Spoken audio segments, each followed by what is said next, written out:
Selam aleikum të dashur shikues dhe mirë se po takohemi në edicionin e radhës të emisionit Reflekt, ku sot jemi me hoxhën e nderuar Hadith Miftari dhe do të diskutojmë mbi temën e hadithit dhe rëndësinë e kësaj teme në Islam. Hoxh, selam aleikum dhe mirë se erdhe. Aleikum selam wa rahmatullahi wa barakatuh, mirë se gjejmë. Pra hoxh, po nisim shkurt, çfarë është hadithi në fenë islame? Apo çfarë do thotë hadith? Fjala hadith në terminologjinë gjuhës islame do të thotë çdo informacion i cili transmetohet nga pejgamberi Muhammed sallallahu alaihi wasallam me saktësi. Qofshin ato fjalët e pejgamberit alayhis salam, apo veprimet e pejgamberit alayhis salam, apo miratimet e tij, apo cilësitë fizike dhe morale të pejgamberit alayhis salam. Kur themi të fjalët e pejgamberit sa të transmetuara, pra shokët e pejgamberit alayhis salam, çdo gjë që kanë dëgjuar, na kanë transmetuar neve nga këshillat profetike të tij. Apo veprimet e pejgamberit alayhis salam të transmetuara, pra sahabët na kanë treguar se si ka agjeruar pejgamberi alayhis salam apo si ka falur namaz pejgamberi sallallahu alaihi wasallam, pra veprimet e pejgamberit alayhis salam po ashtu hynë në ambrellën e haditheve të pejgamberit alayhis salam. Miratimet e pejgamberit alayhis salam kanë të bëjnë me heshtjen e pejgamberit alayhis salam kur dikush në praninë e tij ka vepruar ndonjë çështje dhe ka miratu pejgamberit alayhis salam në heshtje, apo ka folë ndonjë fjalë dhe e ka miratu pejgamberi sallallahu alaihi wasallam, ku dihet që pejgamberi alayhis salam nuk hesht nëse gabon dikush, po përderisa ka heshtur, do thotë që e ka miratu këtë çështje e pejgamberit sallallahu alaihi wasallam, edhe kjo futet në ambrellën e haditheve të pejgamberit alayhis salam. Dhe e fundit ka të bëjë me cilësitë fizike, pra cilësitë në pamjen e pejgamberit sallallahu alaihi wasallam, sa ishte gjatësia e pejgamberit sallallahu alaihi wasallam, apo ngjyra e lëkurës së pejgamberit sallallahu alaihi wasallam, apo cilësitë morale ku na tregojnë për drejtsinë e pejgamberit sallallahu alaihi wasallam, apo besnikëria si ka qenë pejgamberi sallallahu alaihi wasallam, dhe këto të gjitha futen në hadithet e pejgamberit alayhis salam. Rëndësia e hadithit të pejgamberit selam del në pa se hadithi i pejgamberit alayhis salam është edhe vërtetues i Kur'anit, i fjalëve të Allahut azza wa jall, i obligimeve të Allahut subhanahu wa taala, urdhnave të Allahut azza wa jall. Sikurse në çështjen e namazit, Allahu ka kërkuar për neve me fal namaz, vjen pejgamberi sallallahu alaihi wasallam tregon rëndësinë e namazit, tregon sa shpërblime ka personi i cili e fal namazin e kështu me radhë. Apo vjen si sqarues dhe detajues dhe komentues i Kur'anit. Pra, edhe në këtë formë vjen hadithi i pejgamberit sallallahu alaihi wasallam, po ashtu edhe vjen hadithi i pejgamberit sallallahu alaihi wasallam ku veçohet me urdhra dhe rregulla nga Kur'ani. Allahu azza wa jalla për arsye thot në Kur'an, me çka ju ka urdhëruar pejgamberi sa atë merreni. Ku i jep të drejta pejgamberit sallallahu alaihi wasallam të plot, dhe nga çka ju ka ndaluar, ndalohuni dhe largohuni. Dhe kemi për këtë çështje një shembull ku pejgamberi sallallahu alaihi wasallam ka ndaluar atë që nuk është ndaluar në Kur'an. Si për shembull, pejgamberi sallallahu alaihi wasallam ka ndaluar që një person i cili është i martuar ta martoj edhe hallën apo tezën e gruas së tij.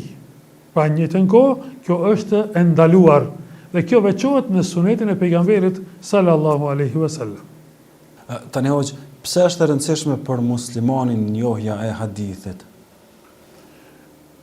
Njohja e hadithit është e rëndësishme së veçantë për besimtarin, sepse hadithi i pejgamberit sallallahu alaihi wasallam na detajizon neve dhe na shpjegon fenë e Allahut subhanahu wa taala. Feja e Allahut azza wa jall nuk ka mundësi të kuptohet dhe të praktikohet pa hadithet e pejgamberit alayhis salam. Allahu azza wa jall në Kur'an ka përmendur namazin që duhet të falemi dhe na ka urdhëruar me namaz, na ka obliguar me namaz, me agjerim, me zakat dhe me haxh dhe me të tjerat. Por këto detajizime nuk gjenden se si të kryen këto obligime në detaje, nuk gjenden në Kur'an, këto i ka sqaruar pejgamberi Muhammed sallallahu alaihi wasallam. Pra, se si të falemi, ka thënë pejgamberi sallallahu alaihi wasallam, shifni qysh jam duke u falur, faluni andaj edhe ju. Edhe për haxhin ka thënë ashtu, rregullat e haxhit merrni nga unë, sepse nuk ka mundësi të kryen dhe të zbatohen këto obligime pa sunetin, pa hadithet e pejgamberit sallallahu alajhi wasallam. Andaj nga këtu edhe kuptohet rëndësia e haditheve të pejgamberit alajhi salam. Nga këto që tham më herët, shohim që nuk mjafton vetëm Kurani, se pejgamberi sallallahu alajhi wasallam ka thënë, ju kam lënë dy gjëra, nëse kapeni për to nuk do të devijoni, librin e Allahut azza wa jall dhe sunetin tim. Dhe po ashtu thot pejgamberi sallallahu alaihi wasallam, mua më është dhënë Kurani, pra shpallja më ka ardhur dhe e ngjashme me të, e që është pra suneti pejgamberit sallallahu alaihi wasallam. Pra ne shohim që ezani nuk gjendet në Kur'an, apo ikameti nuk gjendet në Kur'an. Gjitha këto veprime dhe të tjerat i kemi në sunetin e pejgamberit sallallahu alaihi wasallam, kështu që feja Allahut azza wa jall është kompletuar me sunetin e pejgamberit sallallahu alaihi wasallam, dhe për këtë thotë edhe Allahu azza wa jall në Kur'an, unë sot u përsosa fen time përmes kujt? Përmes Kur'anit dhe përmes pejgamberit Muhammed sallallahu alaihi wasallam është kompletuar feja Allahut azza wa jall. Pra, a mund të themi që Kur'ani nuk është i mjaftueshëm si udhërrëfyes për besimtarin, por patjetër duhet të njihet edhe shkenca e hadithit? Për këtë kemi argumente nga Kur'ani, ku Allahu azza wa jall thot, binduni Allahut dhe binduni të dërguarit Muhammed sallallahu alaihi wasallam. Kështu që Kur'ani edhe suneti i pejgamberit alaihi salam janë sikur dy dorë tona që për t'i pastruar këto dy dorë duhet të fërkojnë njëna tjetrën. Ashtu janë edhe suneti me hadithin e pejgamberit dhe me Kur'anin e Allahut azza wa jall. Pra gjitha këto na sqaron neve fenë Allahut azza wa jall Kur'ani dhe na detajizon çdo vepër suneti pejgamberit sallallahu alaihi wasallam. Thot Allahu azza wa jall në Kur'an, çka t'ju urdhëron pejgamberi alayhis salam veproni, dhe nga çka ju ka ndaluar pejgamberi alayhis salam largohuni nga ajo. Dhe Allahu azza wa jall në ajetin tjetër thot, dhe ne ju kemi zbritur juve sunetin si sqarues për atë që ju kemi shpallur. Pra suneti pejgamberit sallallahu alaihi wasallam është sqarues i shpalljes, sqarues i Kur'anit. Si ta dim që një hadith është i vërtet apo i shpikur? Hadithi i vërtet ka kushte. Hadithi i vërtet ka kushte ku transmetuesit e hadithit të pejgamberit sallallahu alaihi wasallam duhet të jenë pra transmetues të cilët transmetojnë nga njëri tjetri. Pra zinxhiri i transmetuesve mos të jetë i kaputur. Po ashtu, duhet që këta transmetues të jenë të drejtë, të jenë musliman, të jenë të moshës madhore. Këta transmetues të kenë fetari të mjaftueshme, gjë që nuk janë duke u marrur me ndonjë ndalesë, me ndonjë haram, ku e ka ndaluar Allahu azza wa jall. Pa transmetuesi duhet të jetë i drejtë dhe të jetë fetar dhe po ashtu të mbajnë në mend, mos të jetë nga ata të cilët harrojnë dhe të jetë i sakt ai transmetues kur i transmeton këto hadithe të pejgamberit sallallahu alaihi wasallam, dhe hadithi i pejgamberit sallallahu alaihi wasallam të mos i kundërshtoj hadithe tjera që janë më të sakta. Pra këto janë kushtet e haditheve të sakta. Dhe nëse ndonjë kusht për këtyre kushteve nuk ekziston, atëra hadithi e humb gradën e saktësisë. Nëse dikush prej transmetuesve është anonim, nuk dihet se kush është ky transmetues, hadithi bëhet i papranueshëm. Pra, në fenë tonë, çështja e transmetimeve është unike.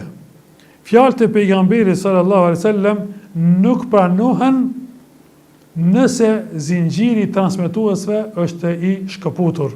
Pra, hoxha i cili transmeton duhet të transmetojnë nga hoxha i parë, nga kush e ka dëgjuar këto transmetime, dhe ai tjetri po ashtu nga hoxha paraprak deri tek pejgamberi sallallahu alaihi wasallam pa shkëputje. Dhe këta transmetues duhet që të gjithë të jenë të drejtë, të jenë besnik, të kenë fetari të mjaftueshme dhe asnjëri prej këtyre nuk duhet që të jetë nga ata të cilët kanë vepruar ndonjë ndalesë apo ndonjë haram. Dhe të jenë pra me memorie të fortë. A mund të na shpjegoni se çfarë është zinxhiri i transmetimit? Zinxhiri i transmetimit, pra janë këta që i përmendëm pak më herët, ku këta transmetues duhet të jenë pra me hallka të lidhura sikurse hallkat e zinxhirit. Pra transmetuesi tazam Imam Buhariu transmeton hadithin nga që e ka dëgjuar nga hoxha i tij, dhe hoxha thotë kam dëgjuar nga filani, dhe filani nga tabiini, pra nga tabiini, nga sahabiu, nga pejgamberi sallallahu alaihi wasallam, pa shkëputje. Pra hadithi duhet që mos të jetë i shkëputur, zinxhiri duhet të jetë me dëgjim prej hoxhës paraprak deri tek pejgamberi sallallahu alaihi wasallam, dhe me këtë çështje, pra është çështje që veçohet ummeti pejgamberit sallallahu alaihi wasallam. Pra ulemat, dietarët, çështjen e zinxhirit të transmetuesve e kanë quajtur që është çështje e fesë. Andaj, po mos kishte qenë ky zinxhir transmetues dhe i lidhur me hallka deri tek pejgamberi sallallahu alaihi wasallam, çdo kush kishte pas mundësi të thuaj çka do që dëshiron në fenë Allahut azza wa xal. Por fal zinxhirit, që është çështje unike në fenë tonë, nuk ka mundësi që dikush të shpif ndaj pejgamberit sallallahu alaihi wasallam dhe kjo çështje mos të vërejhet. Po si janë ruajtur hadithet nga koha e brezit të profetit sallallahu alaihi wasallam deri në ditët e sotme? Në kohën e pejgamberit sallallahu alaihi wasallam hadithet janë ruajtur me memorizimin e sahabeve, ku dihet që arabët që në kohët e hershme janë dalluar me memorie të fortë, ku kanë mbajtur në mend shumë. E kemi rastin e Abu Hurairës, i cili çdo hadith e pejgamberit sallallahu alaihi wasallam e ka memorizuar, dhe sahabi tjerë sikur se Abdullah ibn Abbasi, ku pejgamberi sallallahu alaihi wasallam e ka lutur Allahun azza wa xal që o Zot, mësoja diturinë e thellë të fesë islame, Abdullah ibn Abbasit, dhe mundsoja komentimin e Kur'anit. Për Abu Hurairën ka bërë dua pejgamberi selam që çka do që të dëgjoj mos të haroj. Kemi edhe sahabin tjetër, sikur se Abdullah ibn Amr ibn As, i cili ka shkruar çdo fjalë që ka dëgjuar nga pejgamberi sallallahu alaihi wasallam, i ka shkruar nëpër lëkura të asaj kohe dhe nëpër dërasa apo nëpër rasa nga guri. Dhe më pas, me vdekjen e pejgamberit sallallahu alaihi wasallam, kanë ardhur gjeneratat e reja të cilët kanë mësuar nga këta sahabi, nga shokët e pejgamberit alayhis salam, i kanë memorizuar, i kanë mësuar fjalët e pejgamberit alayhis salam me zinxhir. E pastaj në shekullin e dytë dhe në shekullin e tretë, gjitha këto transmetime kanë filluar të mbledhen nga dietarët, sikur si Imam Abu Hanifa, Imam Maliku, ku e ka librin e tij Muwatta, apo Imam Shafiu, apo sikur se Musnedi Imam Ahmedit, ku është një libër voluminoz, një ekzemplar i haditheve të pejgamberit alayhis salam. Pas tyre kanë ardhur gjenerata tjera, sikurse Imam Buhariu, ku i ka pra, më thonë, ekzemplarët e haditheve të tubuara të pejgamberit alayhis salam, ku Imam Buhariu i ka filtruar hadithet e pejgamberit alayhis salam dhe i ka mbledhur vetëm hadithet e sakta nga 650.000 hadithe, i ka filtruar dhe i ka mbledhur me një ekzemplar dikun ku janë të tubuar 7400 hadithe të pejgamberit alayhis salam. Dhe pas Imam Buhariut ka ardhur Imam Muslimi. E kështu pra gjeneratat pas gjenerata i kanë tubuar hadithet e pejgamberit sallallahu alaihi wasallam dhe kur themi i kanë tubuar, pra i kanë shkruar në ekzemplar voluminos gjitha hadithet që i kanë gjetur nga të transmetuara nga sahabite e pejgamberit sallallahu alaihi wasallam me zinxhir të sakt pa u shkëputur. Tani, a është e vështirë apo si mund të dallojmë një hadith të shpikur në kohën moderne? Dietarët kanë punuar në këtë aspekt. Përderisa përmend në kohën moderne kemi pasur dietarë shqiptar të cilët kanë punuar në këtë drejtim. Ju kanë filtruar hadithet e pejgamberit sallallahu alaihi wasallam të transmetuara nga dietarë të ndryshëm. E kemi Sheikh Albanin, dietar i njohur Imam Nasruddin al-Albani, e kemi Sheikh Abdul Qadir Arnautin, e kemi Sheikh Shuaib Arnautin, që kanë qenë dietar bashkohor, por që kanë ndëruar jetë, Allahu i mëshiroft. Ata e burra bashkohor me preardhje shqiptare kanë bërë një punë shumë të madhe. Por dhe para tyre ka pas dietar të cilët janë marrë po me këtë lëmi. Dhe i kanë vërtetuar hadithet duke u bazuar në zinxhirin transmetues, pra ku çdo transmetues studiohet jeta e atij, pra biografia, jeta e atij transmetuesi dhe po ashtu veprimet e atij transmetuesi dhe studiohet saktësia e fjalëve që i ka fol dhe po ashtu studiohet se a thua ka harruar ndonjëherë apo nuk ka harruar. Këto ka hana e zinxhirit. Dhe po ashtu studiohet edhe teksti i hadithit të pejgamberit sallallahu alajhi wasallam, e që ky tekst nuk duhet pra të jetë tekst që i kundërshton tekstet më të sakta të haditheve të pejgamberit sallallahu alajhi wasallam. Apo ky tekst mos të vi me ndonjë kuptim që e kundërshton hadithin e sakt apo e kundërshton ndonjë ajet të Allahut azza wa xal. Pra këto tekste duhet të jenë të përshtatshëm me ajetet e Allahut dhe me fenë Allahut dhe me hadithe tjera të pejgamberit sallallahu alaihi wasallam.